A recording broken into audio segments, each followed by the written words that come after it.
Ísak, 3-0, 2 mörk, maðurleiksins og afmælisbarn. Hvernig svona tilfinningin? Það bara mjög góð, svona 3 stig og 2 mörk, náttúrulega bara bónus mörkin og það er afmælið náttúrulega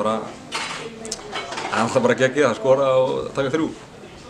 Varst nú ekki langt frá því að bæta því jafnvel 3 á tímabili, en það hefur verið sett á þrenninni. Já, það hefur verið fallegt en það kemur bara seinna, öðrum leikjum. Hvernig svona lögðu leikinn upp? Það ætla bara að spila okkur bolta og taka 3 stig.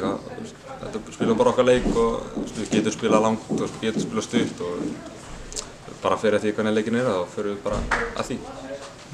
Þið voru nú með F-fangana með tak á F-fangunum allan leikinn, þannig að þið hafa nú fengið ágætis svona leikplan.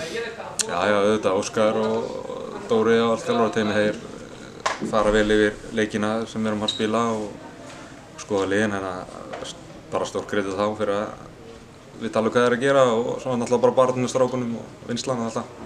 Komið 4 mörk í fyrstu 3 leikjunum og þar af 4 hérna á Kópavogsvelli. Kanntu vel við á Kópavogsvelli? Já, geggjaði hérna, sérstaklega með þessi aðdáendur hérna, við höfum öskri í baki á henni alla leikina. Það er að vera ofta svona og þá náttúrulega munum við gefa þeim sigurinn sem við viljum sækjast eftir. Farið á Skaga næst, það verður væntanlega mikil barátta og kannski, ekki síst fyrir þig.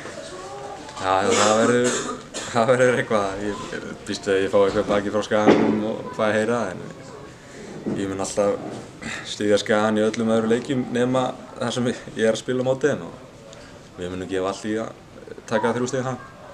Gangi vel.